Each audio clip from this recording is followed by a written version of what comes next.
September 2, 1939. One day after the invasion of Poland, the Nazi regime established its first concentration camp outside German borders. They built it near the city of Danzig. Today, the world knows this city as Gdansk. The facility was named Stutthof. At its inception, the site was small. It functioned as a prison for the Polish elite. Soldiers rounded up intellectuals, teachers, priests, and political activists. Anyone who could lead a resistance was targeted. The regime saw these people as a direct threat to their control over the new territory. How did a small prison become a factory of death? The answer lies in the rapid expansion of the Nazi system. Stutthof did not stay small for long. Within months, the barbed wire fences moved outward. The wooden barracks multiplied. The guards were not all men. Ordinary women joined the SS ranks. They traded civilian clothes for simple uniforms and heavy boots. Inside the camp walls, their behavior shifted. They committed acts of extreme physical violence with visible ease. The footage from the era shows the transformation. These women walked the perimeter with whips and heavy keys. They did not hesitate to strike prisoners. What appeared to be a routine job was, in reality, a systematic campaign of terror. The sound of boots on gravel became a signal of fear. The smell of the camp changed as the population swelled from hundreds to thousands. No one dared to look the female guards in the eyes.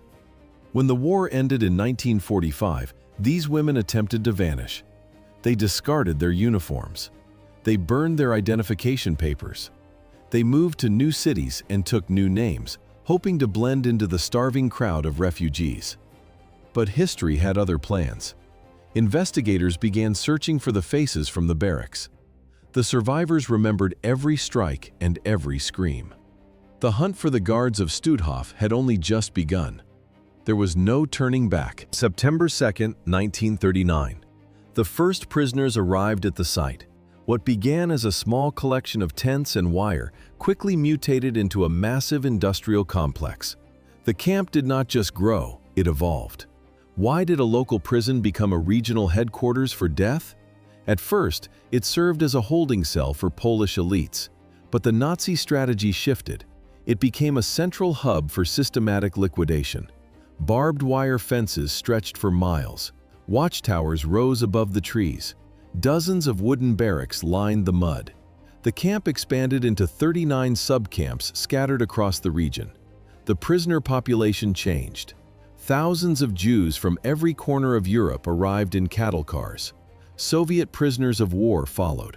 Roma families and political dissidents were herded inside. No one was safe.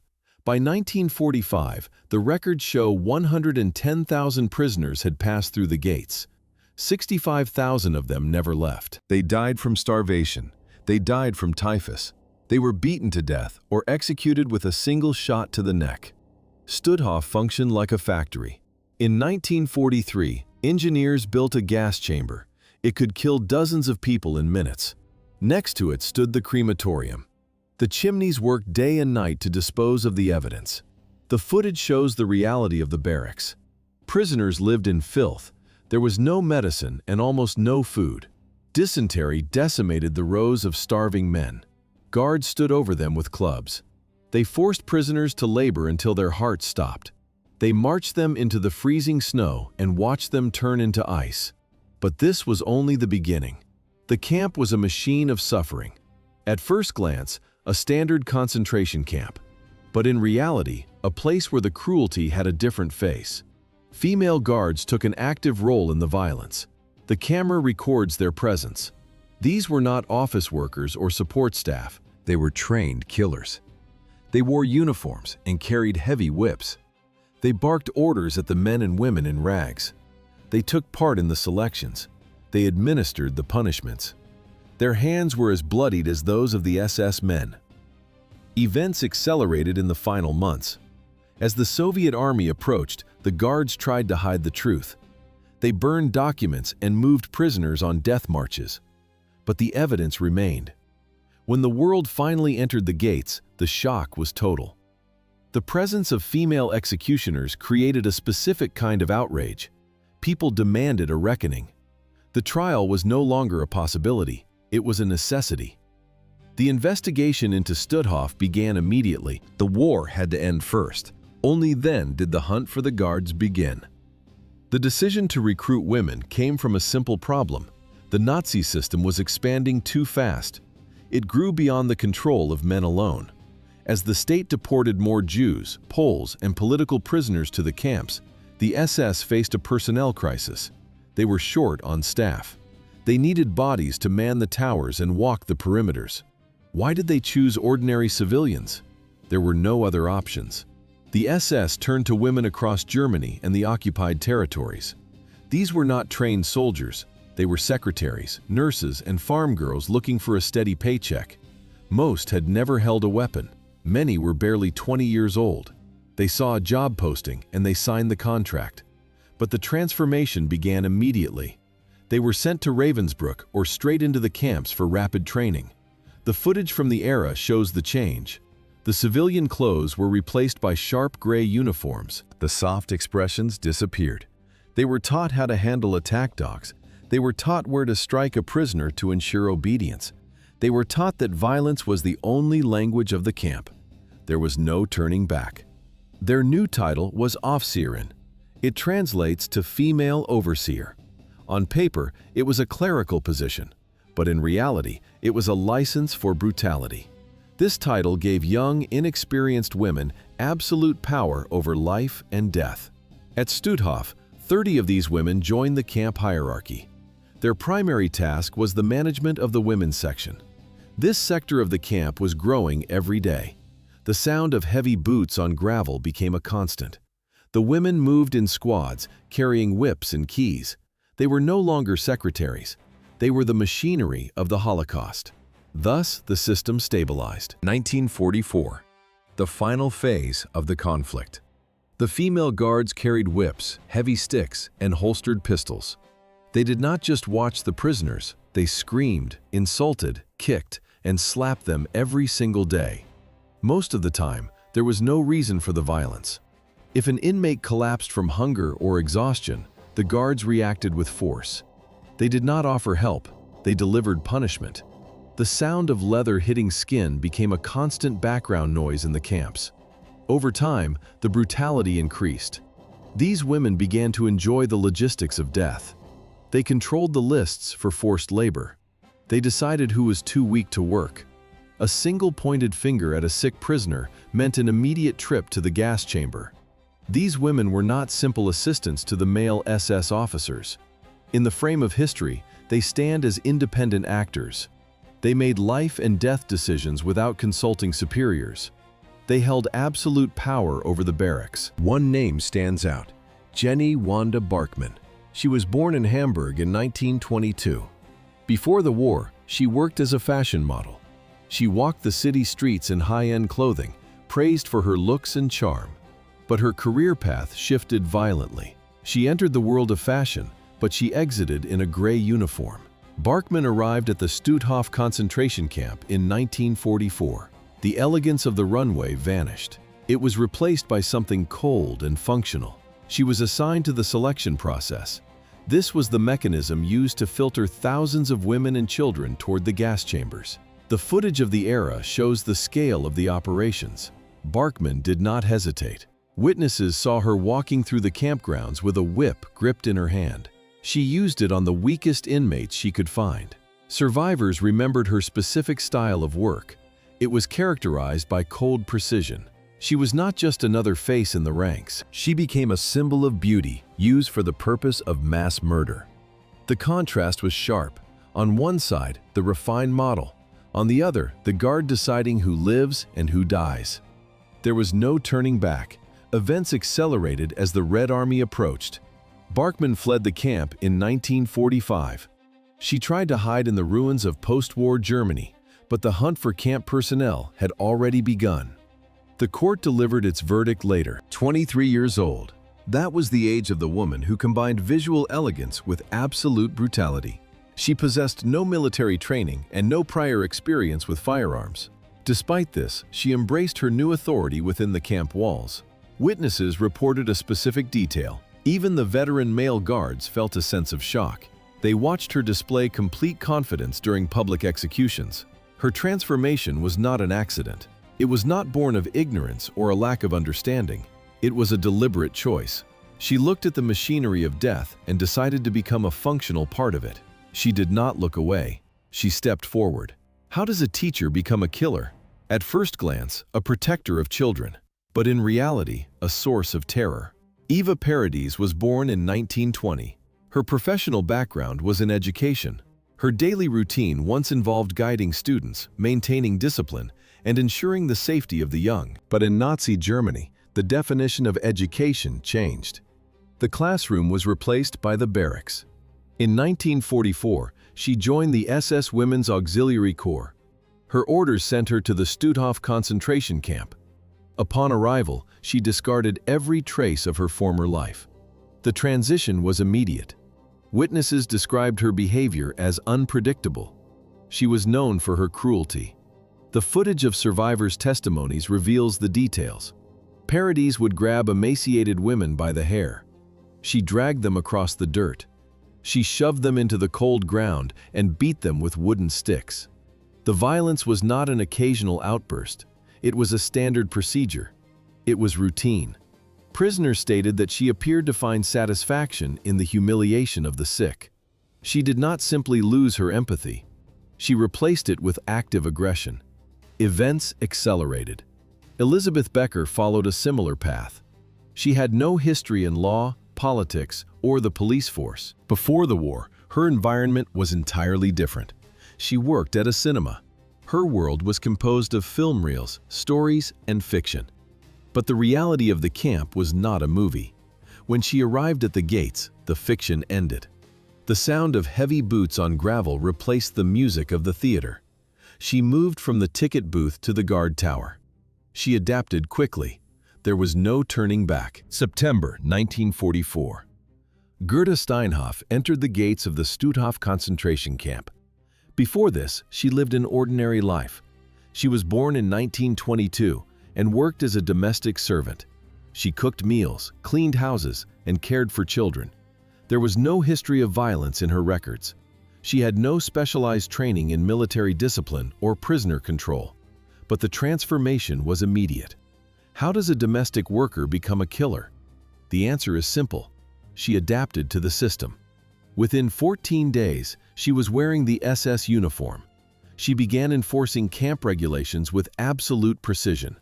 She escorted columns of prisoners to the selection ramps. Her arrival coincided with the mass extermination of Jewish people deported from the Baltic states. The machinery of death was running at full capacity. The footage from that era shows the reality. Gray concrete walls, high barbed wire, sentries in towers. Steinhoff stood in the middle of it. Survivors remembered her face. They testified that she stood in silence while the SS chose who would live and who would go to the gas chambers. She did not scream. She did not boast or brag like the other female guards. She simply watched. This quiet presence made her complicity absolute. She was a functional part of the mechanism. Events accelerated. Steinhoff did not remain a low-level guard for long. She rose to the rank of Aufseherinnen, or camp overseer. This promotion gave her direct power over hundreds of women. She was no longer just a witness.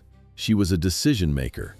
At first glance, a young woman from a rural town, but in reality, one of the most feared figures in Stutthof. Witnesses described her behavior on the ramps. Steinhoff carried a leather riding crop. The sound of the whip hitting fabric was a constant rhythm. She used it on prisoners who moved too slowly.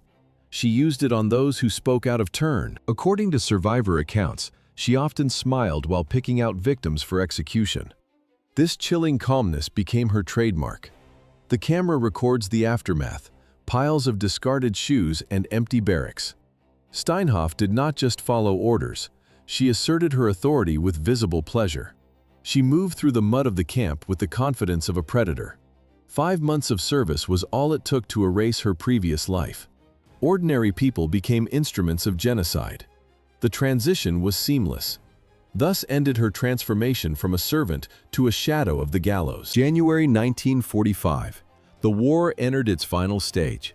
Steinhoff did not slow down. She increased her pace. As the front lines drew closer, the number of executions rose. Steinhoff was there for every one of them. She did not just watch. She managed the logistics of death with visible satisfaction.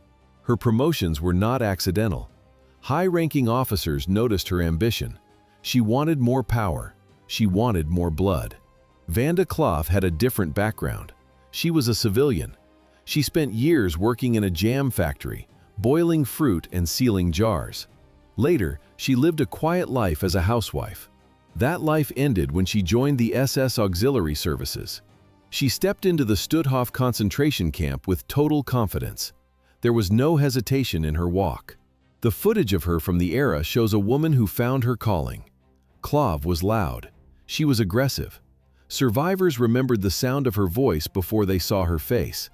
It was a sharp, piercing scream. She had a volatile temper that required no trigger. She attacked prisoners for no reason. Sometimes it was a glance. Sometimes it was just the way a prisoner stood. She did not use standard weapons. She grabbed wooden sticks or heavy tools. She struck until the victims stopped moving. The trials revealed the depth of her cruelty. Witnesses described her as the most violent guard in the camp. Barkmann did not deny it. She stood in the courtroom and spoke with pride. She told the judges she was tougher than the men who served alongside her. This was not a defense. It was a boast. She personalized the violence, making the suffering of others a private game. Why did she do it? It was not a matter of survival, but in reality, it was a choice. Barkmann was not drafted. She was not coerced. She was a volunteer. Like Steinhoff, she was chosen because she lacked a conscience. The SS did not look for military skills in these women. They looked for the ability to follow orders without mercy. The archives show a clear pattern. These women did not just execute commands. They went further. They improvised new ways to inflict pain. They watched the results with cold eyes. There was no regret during the war. There was no remorse during the trials. They were not victims of the system. They were the engine of the system. Thus ended the reign of the female guards. May 8, 1945. Nazi Germany collapsed. As the fighting stopped, the world faced a reality that surpassed the horrors of the front lines. Allied soldiers reached the gates of the concentration camps. They didn't find military installations. They found a factory of death. The footage shows the truth. Piles of unburied corpses lay in the open air. Skeletal prisoners wandered between barracks. The air in the rooms was thick with the smell of decay and sickness. Journalists photographed the scene. They captured images of emaciated bodies stacked like cords of firewood. The evidence was undeniable. Survivors began to speak. They told stories of 18-hour work shifts and systematic beatings. They described medical experiments performed without anesthesia. They spoke about the gas chambers. This wasn't a byproduct of war. It was industrialized murder on a continental scale. The public reaction was immediate. Outrage exploded across Europe and reached the United States. Governments in London, Washington, and Warsaw demanded action. They didn't just want the architects of the regime. Hitler and Himmler were already dead. The Allies wanted the men who pulled the triggers and turned the valves. They targeted the guards and the executioners. Why did the hunt begin so quickly? The scale of the crime required a massive response. Justice had to be visible. At first glance, the killers had vanished. But in reality, they were hiding in plain sight. Former SS officers tried to erase their pasts. They shaved their heads to remove distinctive markings. They burned their black uniforms in forest clearings. They stole identity papers from dead civilians and changed their names. Many fled to small villages, hoping the post-war chaos would provide cover. But the plan failed. Witnesses remembered faces. Survivors recognized the specific tone of a guard's voice. In 1946, the manhunt accelerated. It turned into a systematic sweep of the countryside. Thousands of names were added to arrest lists. There was no turning back. The search was relentless. Groups of survivors formed their own units to track down their tormentors. Allied intelligence officers set up checkpoints on every major road. By the end of the year, Hundreds of former guards were captured or killed in the pursuit. The era of impunity ended.